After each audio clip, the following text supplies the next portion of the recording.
La Saint-Valentin, ça a parfois de gros inconvénients.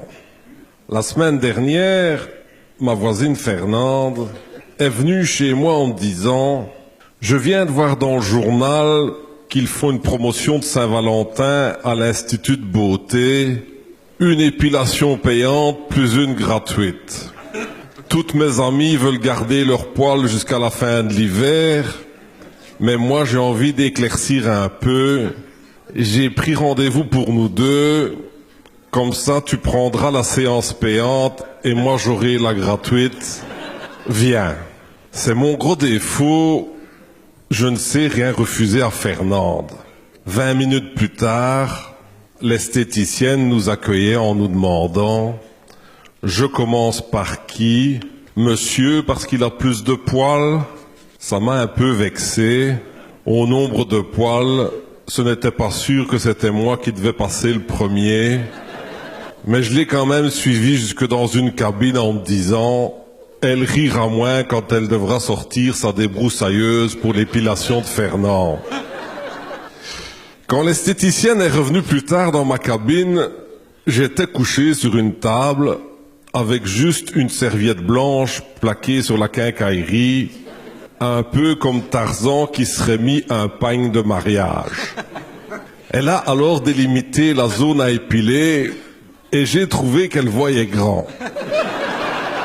Comme épilation maillot, c'était carrément une épilation string moulin rouge qu'elle préparait. Pour moi qui porte toujours des shorts de bain, c'était un peu exagéré, mais je n'ai rien dit.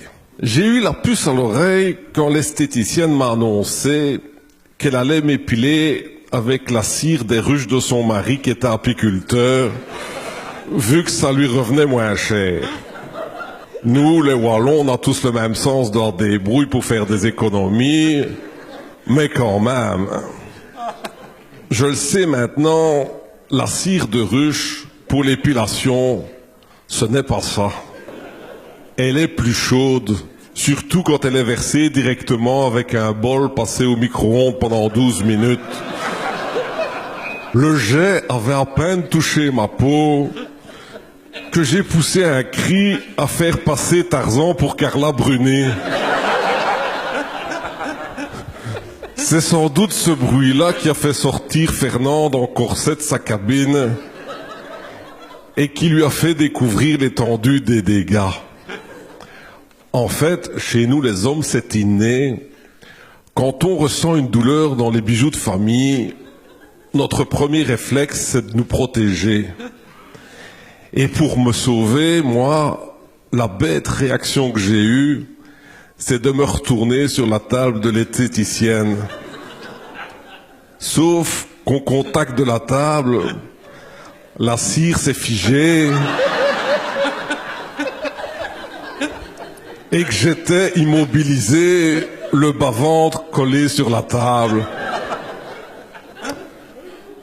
Je ne sais pas si c'est parce que j'ai le poil qui tient plus à ma peau que la moyenne, mais quand Fernande et l'esthéticienne ont tenté de me tirer en arrière, j'ai poussé une tellement longue tirade de Tarzan qu'elles ont compris que si elles recommençaient, je risquais de laisser mon service 3 pièces complet définitivement accroché avec mes poils à la table.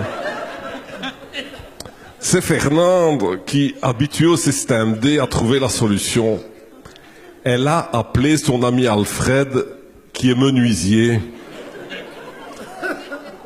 Lorsqu'il a actionné sa scie sauteuse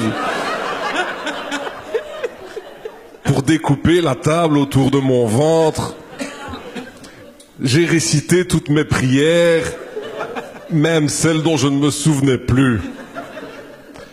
Aujourd'hui, ça fait donc 5 jours que je me promène avec un morceau de planche dans mon slip et plein de sciures collées autour. Alfred me l'a promis, dès que mes poils auront repoussé, il viendra avec son taille-haie pour me libérer de mon morceau de table. Je vous remercie. Ah, excellent!